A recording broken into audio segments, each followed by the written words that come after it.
Alright.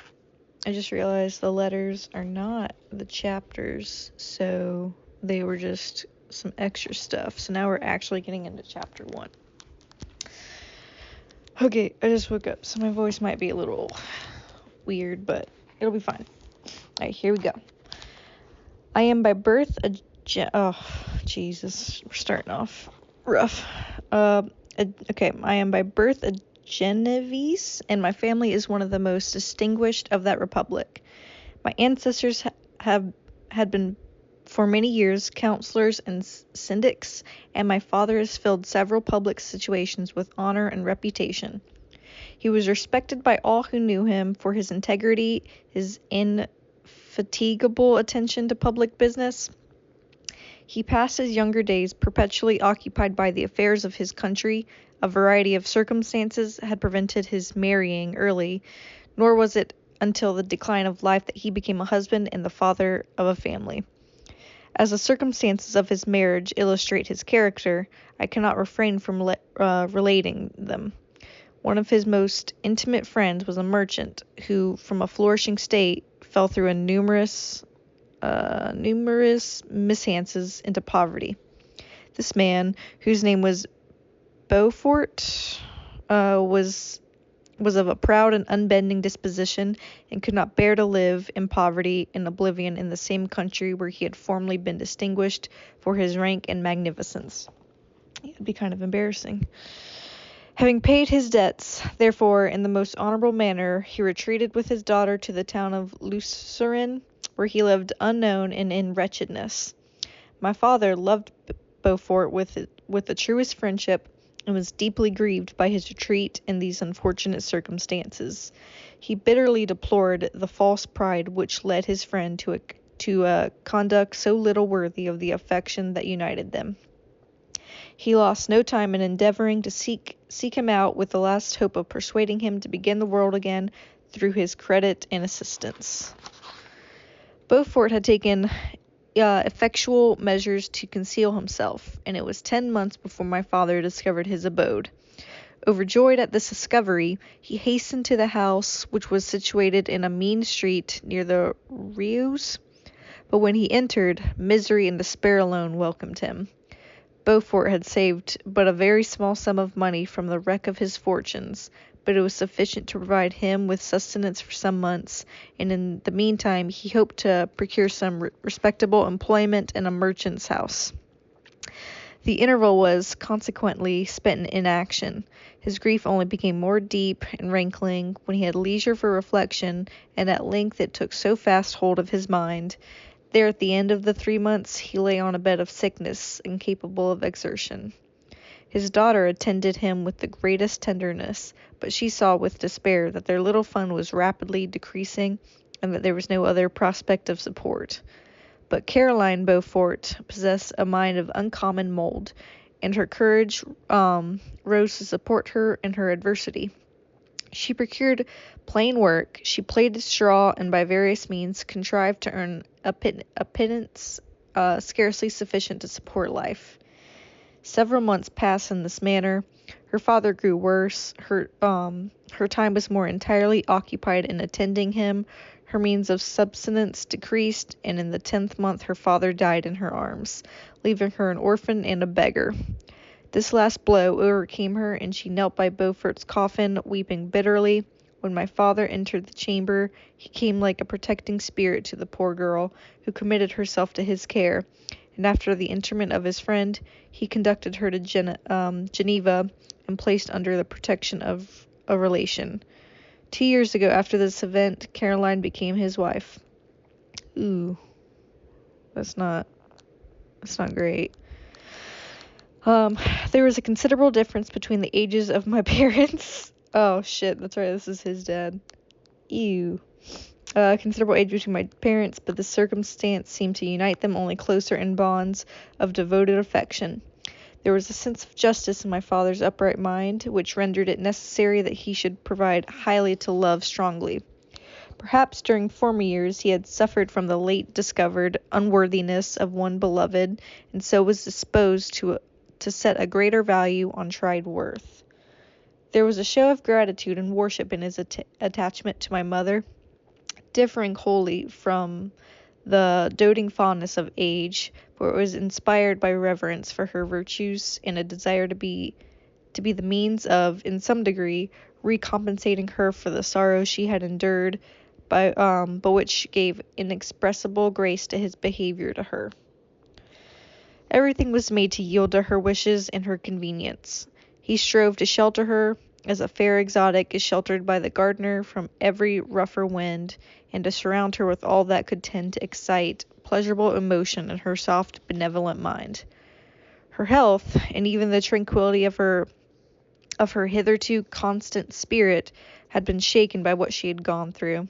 I don't blame her.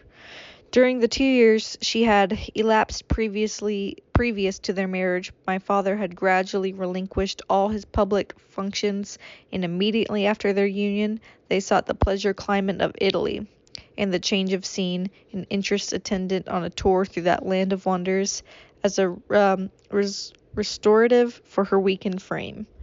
From Italy they visited Germany and France.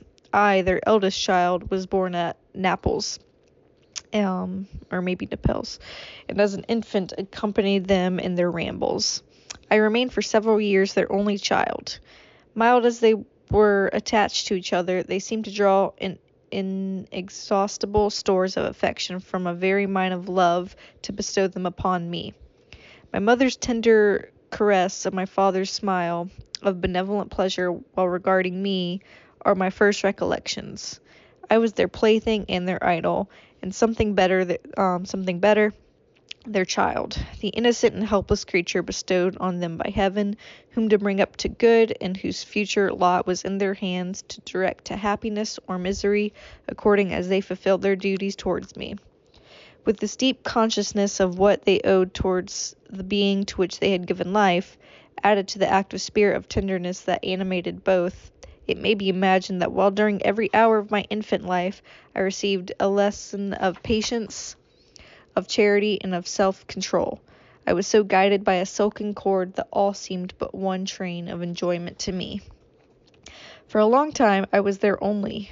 My mother had much desired to have a daughter, but I continued their single offspring.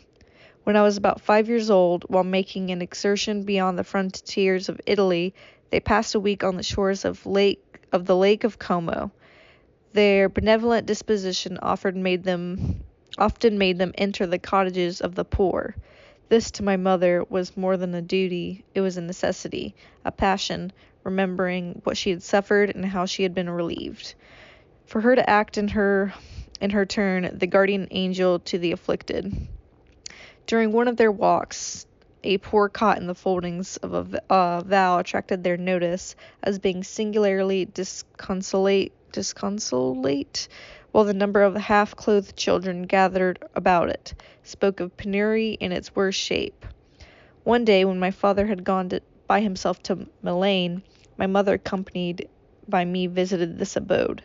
She found a peasant and his wife hard-working, bent down by care and labor, distributing a scanty meal to their 5 hungry babes. Why you got so many fucking kids? You can't goddamn afford anything. Stupid. Among these, there was one which attracted my mother far above all the rest. Of the kids? She appeared of a different stock. Yeah, okay. The 4 others were dark-eyed, hardy little vagrants. This child was thin and very fair. Her hair was the brightest living gold, and despite the poverty of her clothing, seemed to set a crown of distinction on her head.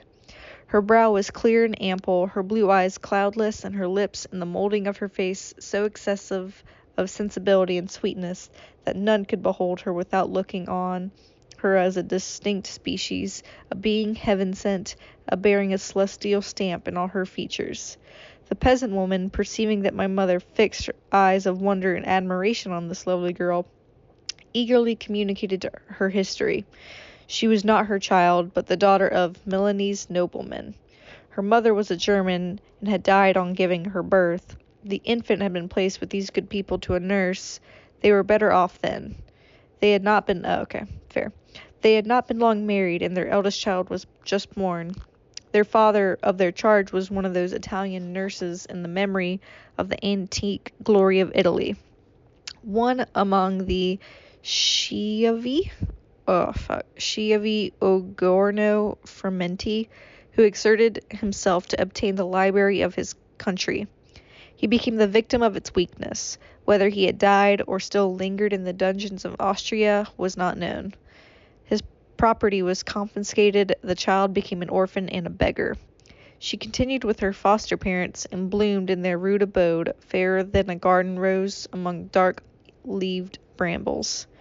When my father returned from Milan, he found playing with me in the hall of the villa a child fairer than a pictured cherub, a creature who seemed to shed radiance from her looks, and whose form and motions were lighter than the chamois of the hills.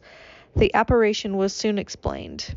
With his permission, my mother prevailed on her rustic guardians to yield their charge to her. They were fond of the sweet orphan. Her presence had seemed a blessing to them, but it would be unfair to keep her in poverty and want when Providence afforded her such powerful protection. They consulted their village priest, and the result was that Elizabeth Lavenza became the inmate of my parents' house. My more than sister, the beautiful and adored companion of all the occupations and my pleasures. Everyone loved Elizabeth. The passionate and almost reverential attachment with which all regarded her became, while I shared it, my pride and my delight. On the evening previous to her being brought to my home, my mother and I had said playfully, "I have a pretty present for my Victor. Tomorrow he shall have it." And when on the morrow she presented Elizabeth to me as a promised gift, I, with childish seriousness, interpreted her words literally, and looked upon Elizabeth as mine to protect, love, and cherish. All praises bestowed on her I received as made to a possession of my own. That's fucking weird.